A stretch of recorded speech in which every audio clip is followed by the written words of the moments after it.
जी दोस्तों, शौक करें उस्ताद मियां नज़ीर ब्लड लाइन। दोस्तों कमरगर कबूतर आपको दिखाते हैं। दोस्तों अभी इस नर के आपको बच्चे का शौक करवाएंगे इस वीडियो में।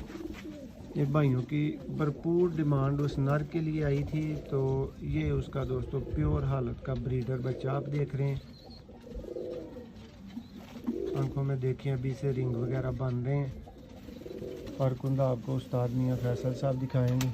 क्यों मियां साहब, बच्चा कैसा बन रहा है? जी माशाल्लाह, ਇਹ ਤੇ ਦੇਖਣ ਵਾਲੇ ਆਪਣੇ ਆਪ ਜੱਜ ਕਰ ਲੈਣਗੇ ਕਿਹੋ ਜਿਹਾ। ਇਹਦੇ ਉੱਤੇ ਬੋਲਣਾ ਬਣਦਾ ਹੀ ਨਹੀਂ ਕਿਉਂਕਿ ਬਹੁਤ ਹੀ ਅੱਛਾ ਹੈ। देखो जी मियां साहब, ये शाह पर पूरा नहीं। ਕੱਛ ਦੇਖ ਲਓ, ਇਹ ਸ਼ਾਹ ਪੜ ਲੈ ਛੋਟਾ ਹੈ ਤੇ ਉਹਦੇ ਪੜ ਦਾ ਡਾਇਰੈਕਸ਼ਨ ਦੇਖ ਲਓ। दिखाओ मियां साहब, मजीद दुम शुम दिखाओ ਇਹਦੀ। ਇਹਦੀ ਮਾਸ਼ਾਅੱਲਾ ਦੁਮ ਜੇ ਤੇ ਇਹਦੇ ਪੰਜੇ ਨੇ ਮਾਸ਼ਾਅੱਲਾ।